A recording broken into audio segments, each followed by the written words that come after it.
Hello. Not a beer this time. It's 10:45 in the morning, so I've got some juice with my coffee. Today, I wanted to... Okay, that's fine.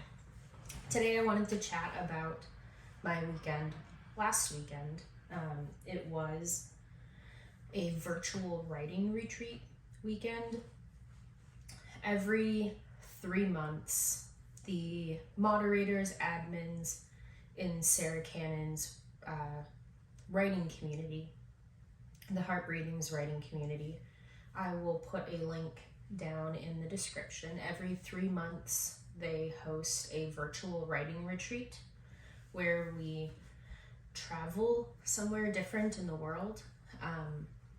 In the January, we went to, I believe, Boulder, somewhere in Colorado. And then last weekend we went to Barcelona, so that was exciting.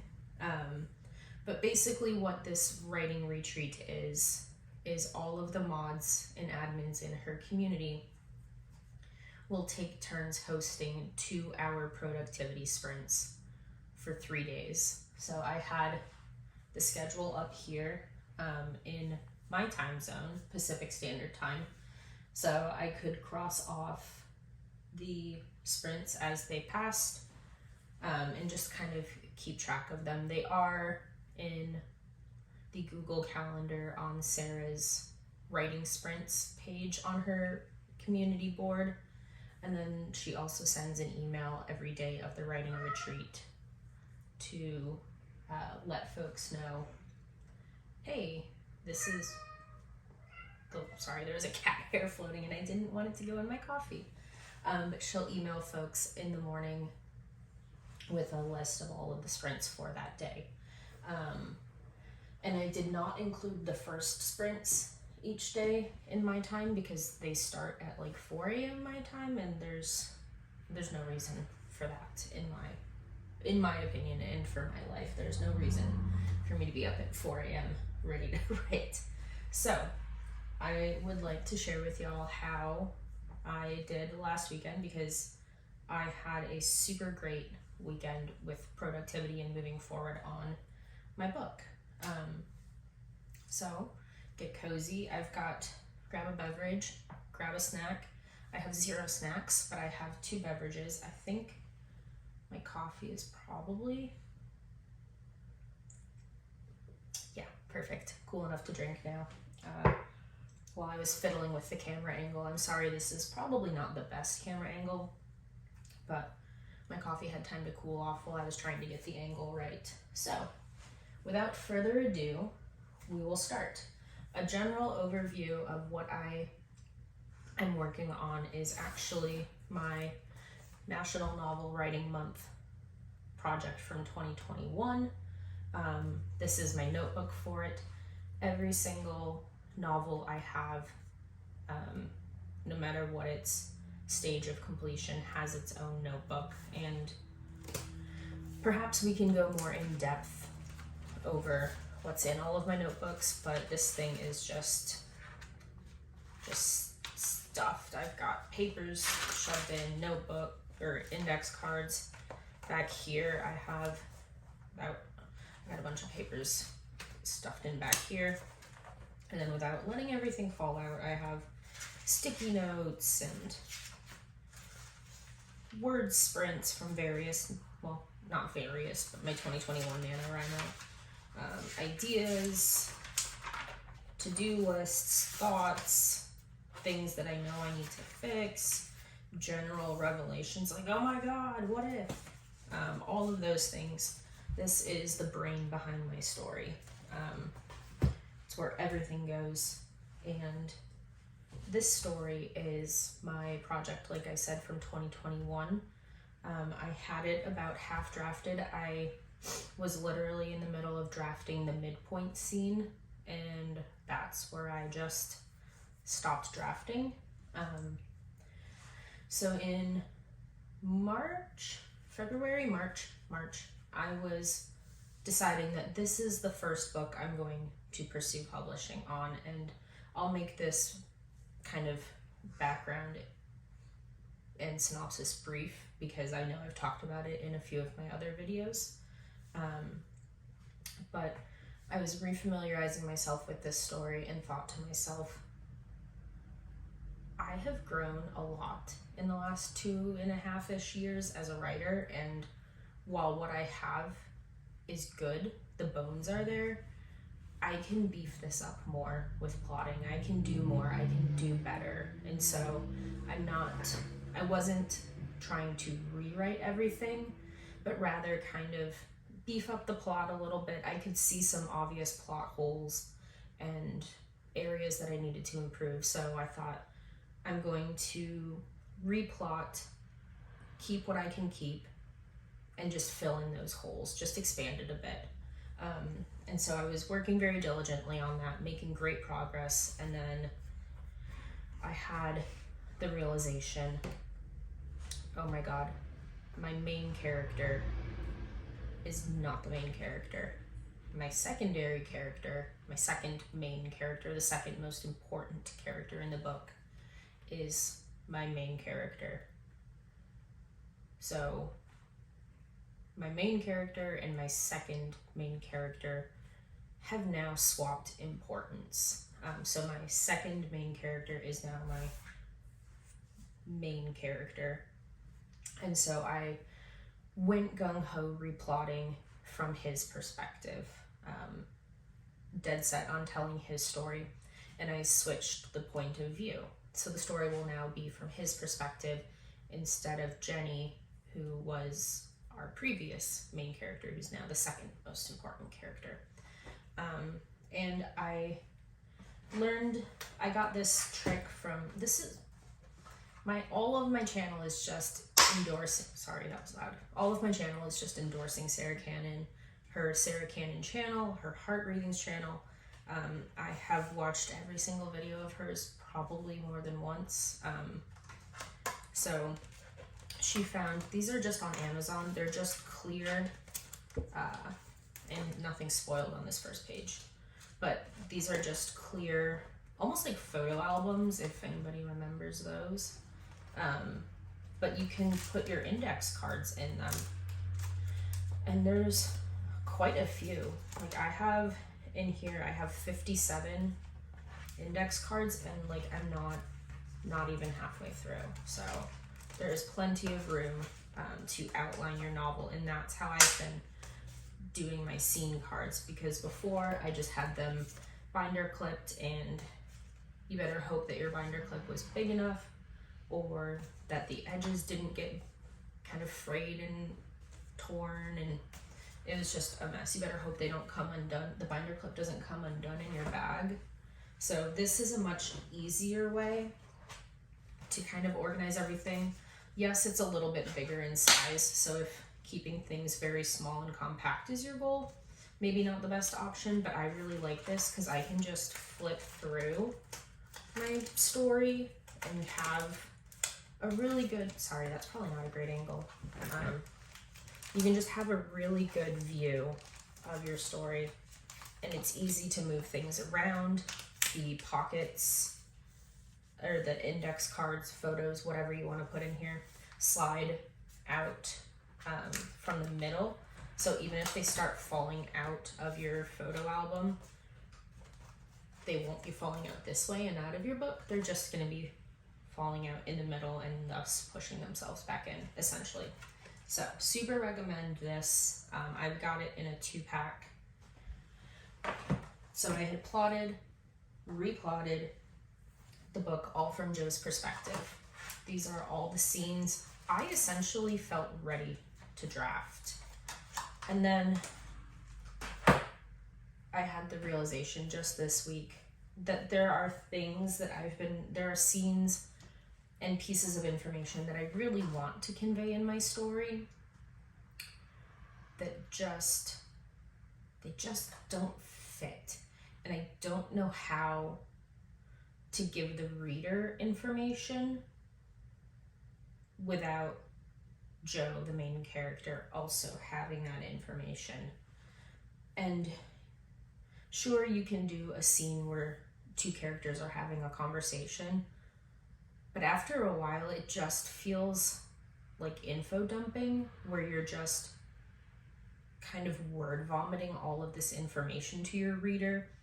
And at a certain point, like even through dialogue, or maybe even especially as dialogue, it starts to get really annoying from the reader's point of view. Like, don't just tell me all this stuff. Like, I want to see, if you're retelling a scene where two characters had an argument, I don't want someone telling someone else about the argument a week after in the plot. Like, I wanted to be the fly on the wall and watch those two people have an argument. I don't want to hear about it after. So it's just like not as satisfying to just have information presented to you as the reader. And then you have to take into account like how the characters are reacting in that moment. And there's only so many ways that like you can show a character receiving information from another character through dialogue, where it's like, sure, they can be ecstatic, or they can be crushed, or they can be angry, but like, how many times are you going to have to show those emotions through conversation? So there were, long story short, certain things that just weren't fitting correctly into the story because I just couldn't figure out how to really pepper in those things without being boring and put them where I want them in the story. And have the placing I want for the pacing I want. And so the other night, I was kind of just banging my head against a wall on a few scenes. Like, how am I going to do this? How am I going to show this? This character is not supposed to know about this for like 10 more scenes, but I want the reader to know about it now. And I figured out, had the realization that it's going to be a dual point of view book. So Joe, our main character, will probably have somewhere between 60 and 80% of the scenes in his point of view, because I do want this to be his story. However, the secondary character, Jenny, does need to have some scenes in her point of view. And if you saw some sticky notes, oh wow, like these here, I kind of have some scenes that I am really working to be in her point of view. And I've got all of my note cards, or in sticky notes. I've got all my sticky notes here to either add from Jenny's point of view or make a note to change something about it. So I am fully prepared with sticky notes. And I am also, so I'm plotting with my index cards and also with sticky notes, and we'll go take a look at my plotting wall in a little bit. So now I am working on replotting a third time. Well, replotting a third time. However, this workload will be much less than switching the entire story to Joe being the main character, because I've already got most of it. Now I'm just kind of figuring out where things didn't feel right and making it feel right, and adding some things, putting some things back into Jenny's perspective, some scenes that I really felt were best told from her side of the story. That's Astrid. That's Astrid. So I'm just kind of peppering some things back into Jenny's point of view, where it's going to be told best and be the most impactful and powerful. So this will take me significantly less time because the story's already plotted. We already have the story down. It's just kind of tweaking some things here and there and adding some things back, or putting some things back into Jenny's perspective. So, I'm sorry. Was that brief enough for you? I hope so. This right here is my kitty Ellery. She's perfect and sleepy and senior. She is going to be 13, 14? No, 13. She's going to be 13 in August. So she's my sweet little Elbel. She is senior. She unfortunately has osteoarthritis. And she also has developed epilepsy within the last like year and a half, 2 years, year and a half. So she's a special girl, but she's the sweetest, and she likes to be in my videos. And Astrid back here, who you cannot see but you can hear, is meowing under the door because Ellery still has some of her breakfast left over and Astrid desperately wants it. So back to the writing weekend. So the virtual writing retreat was last week, Friday the 19th, Saturday the 20th, and Sunday the 21st. So again, like I said, I put all of the schedules down so I could easily say, okay, it's noon on Saturday, Tracy's sprinting, and I have subscribed, I think, to everyone on this list. So when it's time for a sprint, I can just immediately go click their link on YouTube. It pops up easily and off we go. They host their writing productivity sprints. Not everyone is writing. Folks are doing a puzzle. They're washing their dishes. They're walking their dog. They're knitting. They're doing whatever. But it's nice to have a community of people that you feel like you're kind of body doubling or co-working with. So I really like live productivity sprints. They do wonders for my focus. So my to-do list for this weekend, I'm gonna try not to face away from you, but I do want to look at my whiteboard here. So on Thursday evening last week, I had made my to-do list here and kind of gotten myself organized, copied it into my writing planner as well. And on Thursday evening, before the retreat started, I said, okay, this is what I want to do this weekend. It's a big list of tasks, but I think if I just put my head down and focus, I can do it. And some of these lists I had pulled from my my notebook, my project notebook, and then some of them I think most of them I pulled from my writing notebook. Maybe only a couple of them were new. And of course they got copied a third time into my writing notebook. This is obviously not a permanent record of my tasks, but these two are, and I do want them in both places because I'm not, in 10 years, I'm not going to remember that I was plotting or replotting this novel in 2024, and I'm not going to know to go look at my April spread in 2024 for those tasks, but I can look back through pretty much every stage of the project and see this book go from just the inkling of an idea to plotting, to drafting, to do lists, random thoughts and reflections, journaling sessions on my writing. Everything is in this notebook. So this is going to be a much easier place to find this to-do list than this notebook. So I thought I heard thunder for a second, but I did not. I think it was a motorcycle. Sorry. So my to-do list that I set for myself on Thursday was to add one-ish more scene in the setup for Act 1, which I did.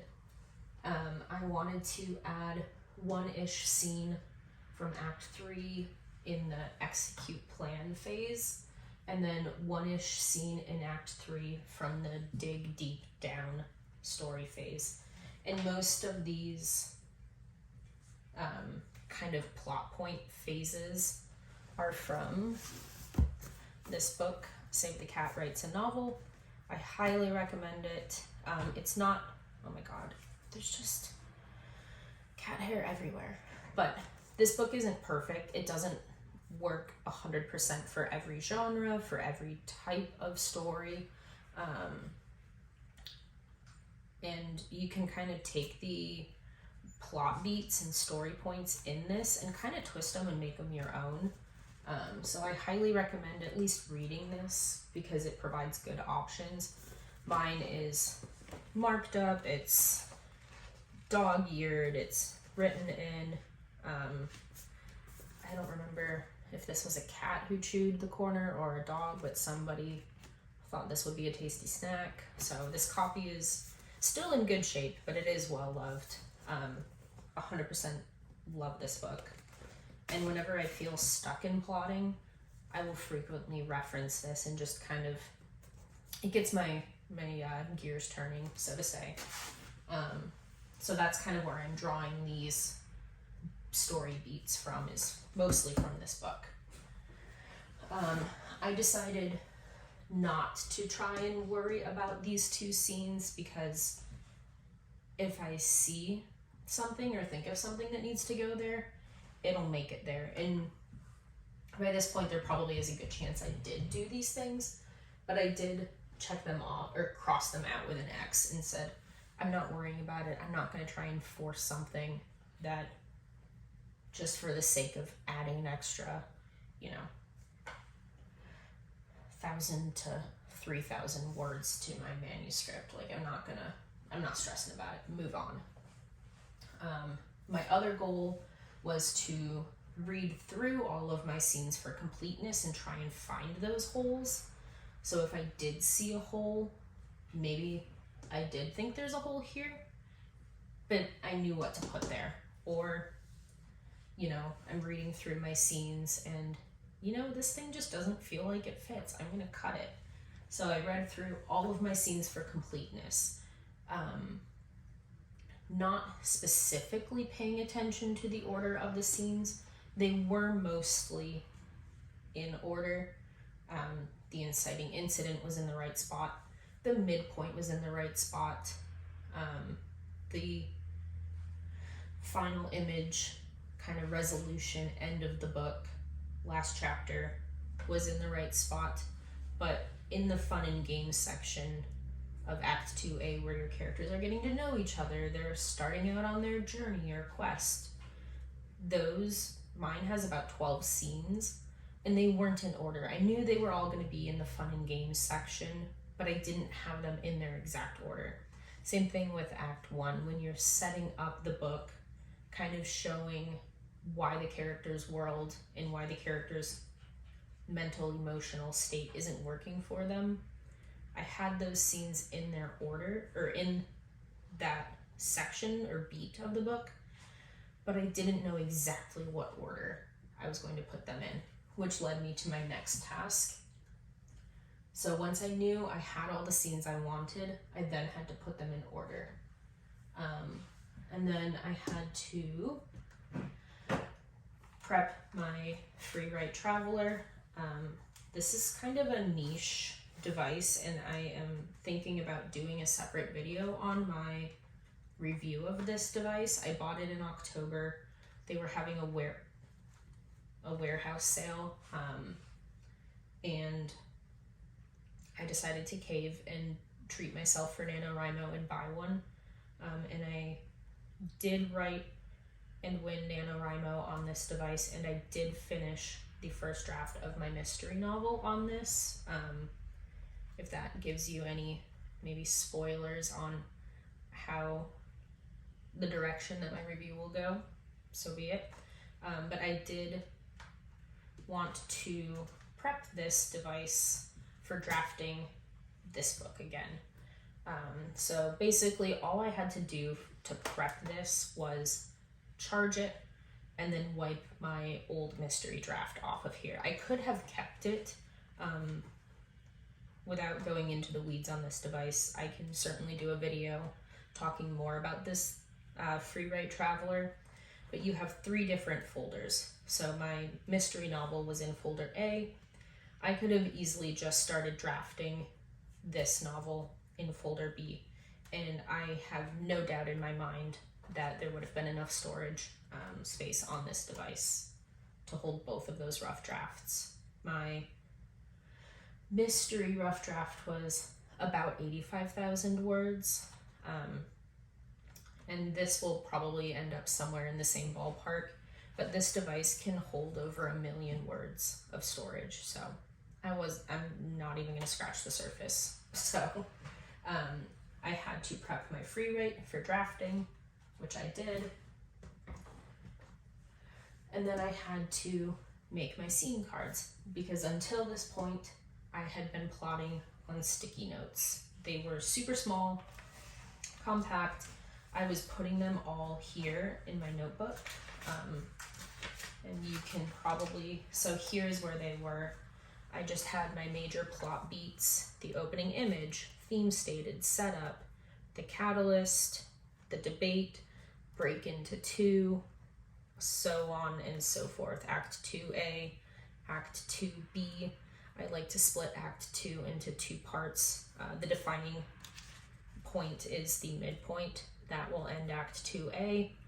And then Act 2B is where you just put your characters through hell and really put them through the ringer. And then you have Act 3. So basically I had my plot points, and I was just putting all of the scenes for each of these beats underneath. And that way it was super mobile. All I needed for all of my sticky notes was my notebook. And I looked like a crazy person going to a bar or the library and just putting all my note cards out and spreading them all out across the table. But I do actually, I've never plotted with sticky notes. I've always plotted with index cards. But I do quite like this method. So I had to get all of my scenes off of my sticky notes and onto index cards. So that's where this project came to be, is I copied all of them onto the index cards, put them in my album, and my last task was, because I had drafted about half of this book in 2021, I wanted to, and I still want to, use as much of that draft as I can, because there's still good things there. I don't want to completely scrap it. Why? Work smarter, not harder. So I wanted to go through and look at all of my scene cards. Obviously, not everything will apply, because in my previous draft, Jenny was the main character and everything was from her perspective. So not everything will translate super well to this new draft, but some of it will, because Jenny will be the point of view for some scenes, a handful. So some of that might be more salvageable, and some of the scenes are complete and both characters are in the scene. So what happens in the scene doesn't change. I just need to go through and change the POV, which, in theory isn't hard, but I'm sure once I get into the weeds will be harder than I think it's going to be. But that's future Sarah's problem. But I do want to go through my draft and see what I can salvage and say, and just put a sticky note on my index card and say, see scene 13 in draft. And that way I know when I get to this scene, I pull up scene 13 in my old draft, and I can kind of work on merging and sewing those two, that older scene to my newer draft scene, if that makes sense. So I am super proud of how much I got done last weekend. This up here is just, sorry, side tangent. This is just how many scenes I have in each section or act of the book. This is not current, it's changed. But I did have 12 scenes in Act 1, 14 in 2A, 19 in 2B, and 13 scenes in Act 3. That needs to be updated. It's changed quite a bit. But I, on Friday, need to reference my planners. On Friday, it was gorgeous. I was having a hard time wanting to be inside writing because it was like 70 and sunny. It was lovely. But I did manage to read through all of my scenes for completeness. I managed to add the scene to Act 1 setup. I decided to nix these two tasks from adding scenes to Act 3. And yeah, reading through for completeness took a lot of time and mental energy, so I'm perfectly happy that I just did these kind of two things that day. Totally fine. Saturday morning, I think I jumped in an early morning sprint.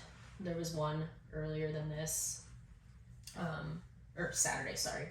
I jumped in the 8 a.m. sprint, and then at 10 a.m. my time, my community of writers group that I belong to, we meet at the library at 10 a.m.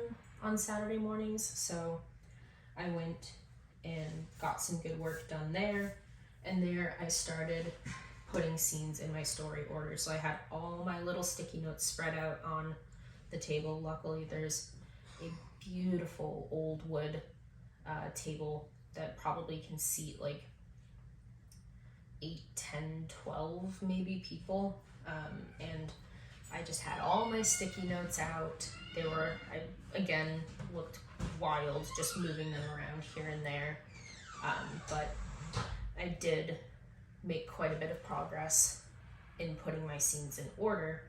And then Saturday afternoon, I finished putting all of my scenes in their proper story order.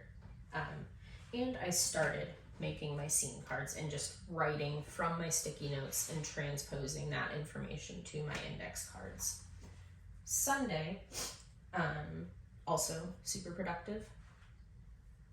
Oh, and Saturday I also prepped my free write for drafting, so I wiped my old draft from my mystery book off of it. Don't worry, I have it in multiple formats. I have it printed, I have it in 2 places. I have it printed, I have it on Free Write's Postbox, which is their free proprietary cloud storage. So I have it on Postbox. I have it in Google Docs. I have it also emailed in Word documents to myself on my computer, or emailed to myself in Word docs. I have those Word documents in a folder on my computer, and I also have that draft in Word document folders on my work computer. So I have my rough draft in 6 different places. Don't worry, it's not going anywhere, it's fine. So I felt very confident deleting it off of my free write because I have a million places I can go get it. And Sunday, I finished writing my scene cards and transposing all of that information, and that was it, because that actually took a long time and my hand hurt very much by the end of it. The only thing I did not get to this weekend was matching my scene cards to pieces of my old draft. But that's future Sarah's problem, because I'll admit that's kind of a daunting task. And then this week, after my super productive writing weekend, was when I had the realization that some scenes needed to also be from Jenny's perspective and POV. So I've been working on kind of getting that draft or the plotting in order. Like I said, making sure every scene feels right and that it's from the right perspective, and kind of peppering in a few more extra scenes that I had from Jenny's perspective before that I had cut because it was no longer from her perspective, but now I'm kind of going back and adding a few of those back in just to give her more depth and everything. So now I will take you to the last part of my writing retreat at home virtual writing retreat weekend. Okay, as promised, don't look over here. No, I said don't look. Don't look. That's better. So you saw my other side of my office that's all aesthetic with my desk and my supplies. This is the other side. Don't worry about it. So this is the other piece that I used for my plotting weekend. It is my plotting wall. And again, my channel is just a shout out to Sarah Cannon. This is her idea. I don't know if it's her idea originally, but this is where I found it. It's a plotting wall. So we have the board divided into sections here. Up top, we have Act 1. That yellow note card denotes Act 1.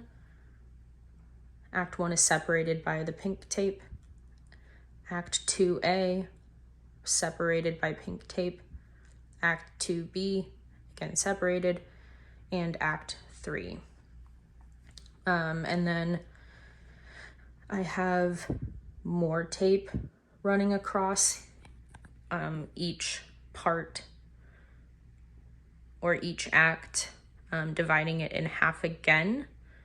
That is mostly, it kind of serves two purposes. In this novel, the red post-it notes, not postcards, the red post-it notes are just saying the story beat.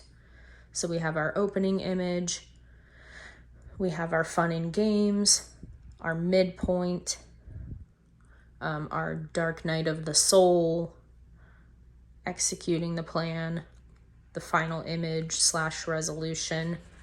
And those are going above this taped line. And then underneath of that, we have all of the scenes that match those beats of the story. In my murder mystery, the white tape line represented the past timeline leading up to the night of the murder mystery. And then we had the night of the murder mystery timeline. So that white tape that separates the acts even further can serve multi-purposes. So on my writing retreat, stay at home weekend, I spent a lot of time standing here and moving post-it notes back and forth like a lunatic. The only thing that I do not have in here, this plotting wall is not complete because I have some of Jenny, my secondary character's scenes in my plotting album there, and I need to move them from here once I'm done to my plotting wall. So this will be a little fuller. Hopefully the goal is by the end of today, the 28th. So that is my plotting wall. I highly recommend doing this. It's so nice to have a visual of my story and to see where possibly things are a little heavy or maybe somewhere else the story feels a little light, and just kind of get a visual representation to see how balanced and full or empty my story feels. All right, so I've tried to keep this video short. I don't think I've succeeded, so once again, I am a long form girly, and I hope you are too. Girly is not gender specified. We use the term endearingly, so no matter what your gender, you can be a girly.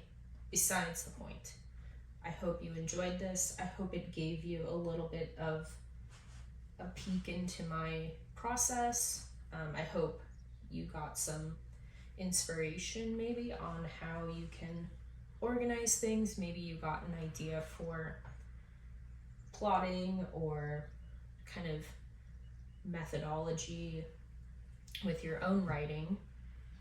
And I'm not an admin, I'm not being paid to say this, I'm not sponsored in any way, shape, or form, but I would love if you came and joined Sarah's Heart Breathings community, her writing community specifically. Again, I will put a link to her YouTube channels. She has two. And I will also put a link to her Writing Sprints page on her website where you can see the sprint information. She has admins hosting sprints. I think just about every day of the week someone is sprinting and doing productivity sessions. So if you want to come hang out with us, if you need to focus and you want to just have some other folks there to body double with, it's a great space. It's a very welcoming community. Everyone is kind. Don't feel intimidated. Even if you're not a writer, just come hang out. It's a lot of fun. So I will put that information down below. It is a week later when I'm filming this, so this was all last weekend. But this video should go up today, the 28th of April. I almost said March. The 28th of April is what day it is. So I hope you have a lovely day. I hope you are taking care, you're staying safe, you're being kind, and I will see you next time. Bye.